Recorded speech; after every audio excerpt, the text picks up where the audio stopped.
Hey guys, so Rigo here. I have a review for you guys of the Latitude Lark classic electric guitar that you can see here from Amazon. I got this for around $279, $280, and my intention was not to play it as is. It was actually to have a platform in which to start upgrading a Tele style guitar, and I really like the headstock on this thing and I like that it looks like a telly. So I wanted to see if this can be the platform that I was looking for and start building out from. Also, some things to note here. It seems that they claim a pretty solid, pretty good wood on the guitar. This is an alder body, uh, a maple neck, roasted maple neck or so. I'm not sure if it's stained or if it's actually roasted. If someone would check that and actually chip into the wood, that would be really cool. And in general, boasted fairly good reviews from some of the other channels on YouTube that have talked well about this. So I wanted to see if the hype is true. I'm not a professional YouTuber, so I have nothing to lose here. So I'm going to tell you exactly what I think is going on wrong or right with this guitar, um, so that you can know if you want to purchase this. So right off the bat, taking out the guitar, it's looking pretty good. You have a matte finish. There are some nice colors here with the contrasting pick guard. Really like that headstock look. I don't like the name, but I do like the shape of the headstock. I think it's creative, and it looks pretty good with the double beveled there. The neck looks good, and overall everything's looking fine from the first get go. As you get into the details, however, you start seeing some things. Well, first on the left here, uh, actually nothing really stands out. It's looking pretty good there, so I'm going to give it a check there. I'm going to try to use this system of checks and crosses, see how this works. But looking at the right here, which is a pretty cheap string tree, which is not looking too good. It's a little cheap, but not a big deal. You can replace something like this. But overall, the headstock's looking pretty nice. It's one of the reasons why I like the guitar. So not too many problems here. Over to the tuners, things are looking pretty good there too. These are not branded tuners, but they are okay. They're passable, and I actually felt them. They feel pretty solid. They don't skip. I tuned the guitar up. They hold tune fairly well, and I'm not sure of the ratio, but the ratio seems fine. I don't think the ratio means too much if the strings are not pulling on the overall construction of the nut and everything. Then you should be fine with a 16, even a 14 ratio. So I'm not really picky on the ratio there. What I'm really looking for is, do the tuners feel solid? Are they wiggly? And these were fairly solid. Also, can they hold tune? These will hold in tune fairly well. And do you like the look of them? And I'm a big fan of the look of classic tuners. One thing to note, there's no headstock, there's no splitted top here, so you don't get the benefit of putting the string through there. It's kind of like a classic looking string there.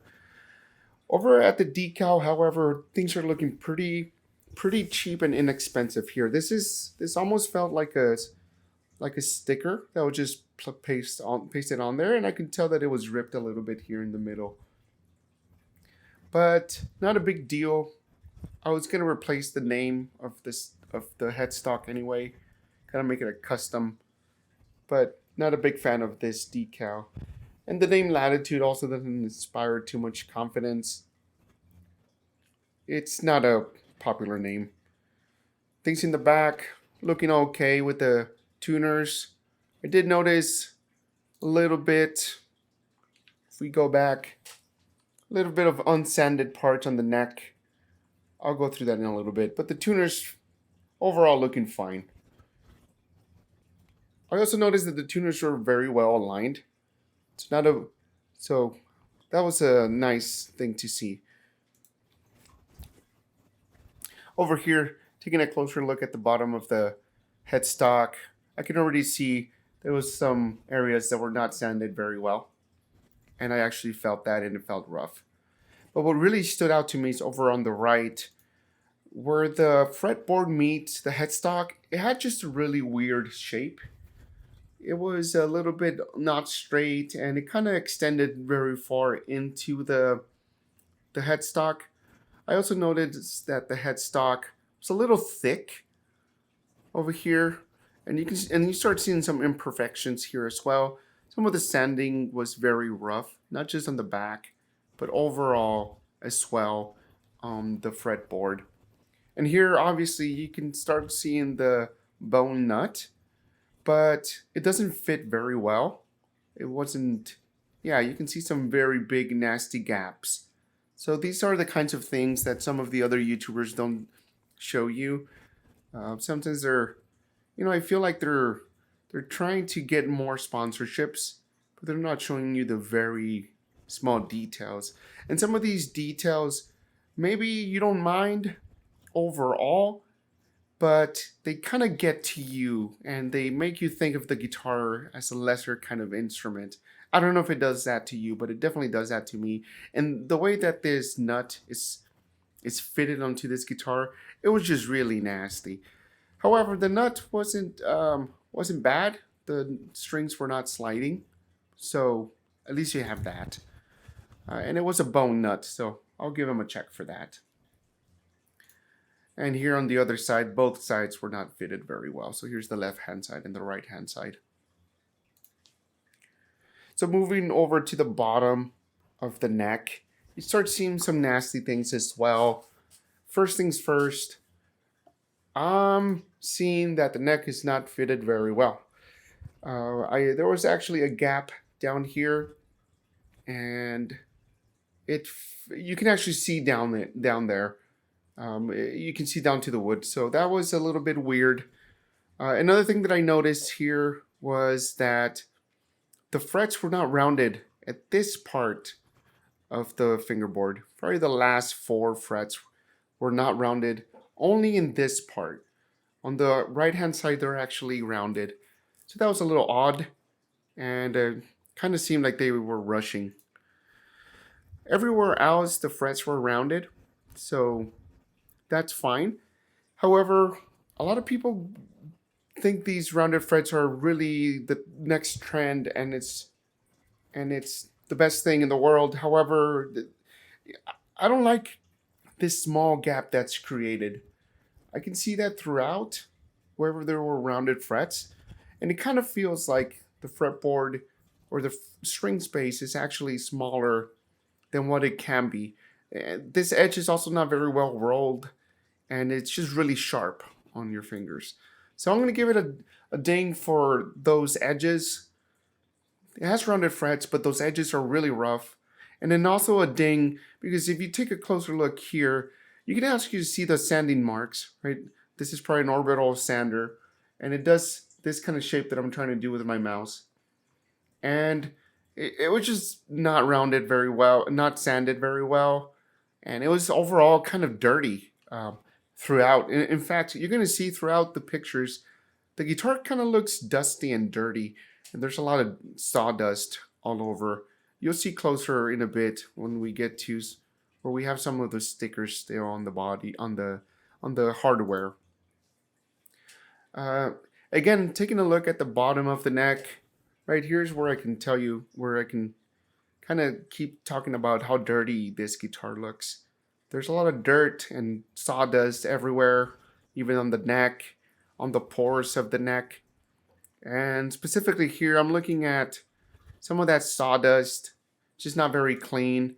And I'm looking at this carb for the truss rod adjustment.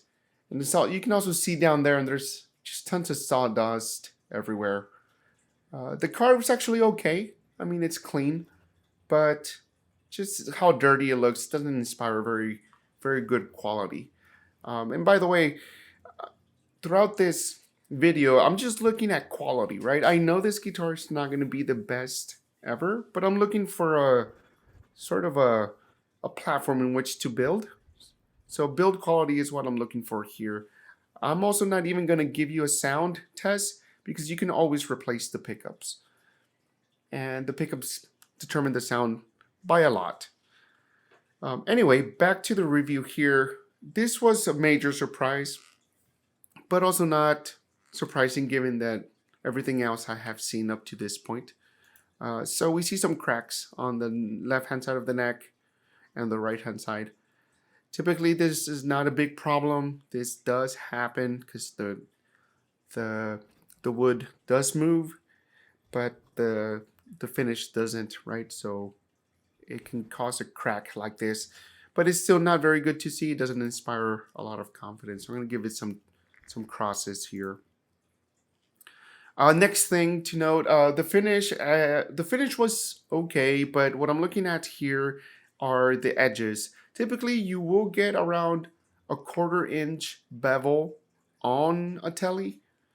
I would prefer a 1/4 inch bevel. It's not as steep as the 5/16 inch bevel I believe we have on a Strat, but still, it does have a bevel in some models. And here we just don't see that. And so the edges, one thing I noticed against the body, the edges felt very rough, especially where your right hand or your lead hand meets the body. There's no armrest there. There's no belly cut, so it just felt really rough right there. And so here's what I'm noting: it just has really rough edges, so watch out for that. And here again, I was noting. Check out how dirty this guitar looks. There's just a lot of dust everywhere. You can tell that we're sticking to the sticker there, but you know the pickups didn't look bad. I mean, they look like telly pickups. So probably if I take off some of the sticker, it'll look okay. So I'm just giving it a ding there for some of the dust. One thing I noted too is the top part had more space than the bottom part. It actually looks worse than it actually is in this picture. It's not this bad, but I did notice that the top part is slightly more separated from the pickguard to the bridge than it is at the bottom part. So that's just a small quality ding there. Taking a closer look at the hardware here, one thing that really stood out first was how it wasn't aligned with the holes on the body. So you can tell here it's not aligned. You're probably going to be hitting the edge of that bridge, right? So again, right, this is typical for a guitar that wasn't built with care. And another thing I'm starting seeing is there was a lot of installation marks just all throughout the bridge, and it kind of chipped the metal. So there's a ding there. So moving on to the hardware here, and the paint job is what I'm noting. Hardware looks fine from this angle. It still has the plastic covers, but check this out. There was a line here for where a joint was made on the wood, and you can really tell what was happening, and you can actually feel it when you hold the guitar. So there's a ding there on the paint. Here's another one, right? You can see it right there. You can also feel this bevel with your hands as you hold the guitar. So, you know, not very good quality on the body itself. Here we have the cup, the typical Telly cup input jack. I like these kinds of inputs. It actually helps you aim a little bit better. So that was kind of nice to see a typical Telly input jack. Of course, it's a little dirty around, but I've already mentioned that a couple of times. Here we have the electronics. Very cheap electronics, as expected, but I'm still gonna ding it because this is an area where they can improve the guitar. It's very small pots here, very cheap wiring, and a PCB board switch. Here's just a closer look. Again, small pots, kind of cheap wiring, so gonna give it a ding. Again, small pots here at the volume. I think this is the volume knob. And further, there's no shielding in the cavity, so gonna give it a Gonna give it a ding on that one as well. Here I'm looking at a couple of things. I'm looking at how straight the neck looks, and I'm also looking at the spacing. So again, um, gonna give it a cross here because I actually noticed there was more distance from the string to the edge than there was on the right hand side. So the entire neck feels like it's not very well aligned. Um, Also, gonna give it a ding over here. Well, this is also because the neck wasn't very well aligned, but in general, the neck was actually fairly straight. And looking down the neck, nothing, no frets looked like they were popping up. So it actually played very well. It wasn't very buzzy. So good work on the straightness of the neck, but still we need to work on a little bit this gap down here and the distance between the strings and the edge of the fret. Feels like there's just too much space there, and it wasn't equidistant as on the bottom side of the strings. Here we can see the distance here, right, that I was talking about. On the bottom part, it just feels like there's less distance, and on the top part, it feels like it's much greater. So the entire neck doesn't feel very centered on the body, and the strings show that.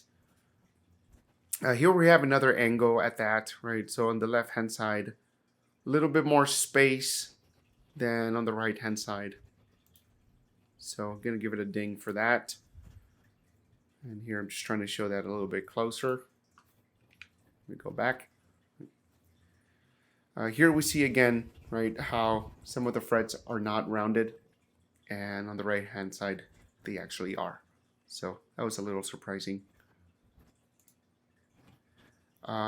Here again, a lot of the times when we get some of the frets rounded like this, people think this is great. They feel very smooth, but usually what this creates, it's very wide frets. I mean, you can see how much space is being wasted on the left hand side and right hand side, and even then there's some space between the fret and the edge of the fretboard, and that just makes it very sharp. This edge is very sharp. So if I would keep this guitar, one thing that I would do is I would actually round these frets. I would actually file the edge of this fret until it almost touches the ends of the fret. This is going to make the guitar play much better. But yeah, I was happy with the fretwork and the straightness of the neck, but I wasn't happy with these edges, right? The rounded edge is nice, but the overall sharp edge on the fretboard, that didn't feel very good on the hand, and the entire neck felt a little wide. So I'm gonna give it a ding for that edge on the fretboard. So overall, here's the pros and cons, right? We have 6 pros. The headstock is cool. Tuners feel solid. We have a bone nut here. We have rolled frets. They feel smooth. We have a classic input jack, and the neck carb actually feels pretty good. I didn't mention this. It's not overly thick. It's not overly thin. So feels really good. We, however, have a lot of cons, right? We have a cheap string tree. The decal looks really cheap. The neck to fingerboard joint at the top of the headstock felt really weird. There was some unsanded parts on the headstock, with badly fitted nut, roughly sanded fingerboard. In fact, I would even add a dirty fingerboard. Dirty truss rod, carve, cracked joint at the heel, sharp edges on the body, poor electronics. Neck strings are not centered, essentially on and on and on, right? Some frets were not rolled at the heel. So quality overall was kind of bad, and that's mainly what I was looking at here, guys. I wasn't looking at sound. Again, you can alter the sound with pickups, with your amp, actually. So I was looking at quality and a good platform, but unfortunately, there are too many problems with this guitar. I'm just going to give it a 31%. This is just simple math here. There's just a lot of cons to this guitar, a lot of problems with this guitar. I don't recommend it unless you're willing to put in a lot of work into it, and if you are somewhat of a luthier. In fact, if you are willing to repaint this, then yeah, that would work. If you're willing to work on the electronics, work on the headstock, kind of just overhaul the entire guitar, then that would work. But for $200, almost 300 with taxes, I don't know if this guitar is actually worth it. It's actually below quality level than Thomann and their Teles. I would actually try to look at Eart or Art, or even go to Squire and try to look at some of their guitars, because there was just way too many problems here. Um, I wish this wasn't the case. The guitar looks really cool. They have something going with the headstock. They have something going with the shape of the neck. It actually feels really good. So where it matters, it kind of feels good, but just the quality control is very poor, and I just can't recommend it. All right, guys. Well, I hope this helps. This is more of an elaborated Amazon review, so to speak. Again, not looking at the sound, but hopefully you appreciate looking at the close-up images here that I put together for you guys. And this is just much easier for me to put together as a content creator than just filming myself and going through all of that hassle. So hopefully this helps. If you want to see some more videos like these, let me know. These are actually really fun to make. So yeah, I hope you enjoy. I'll see you next time. Bye.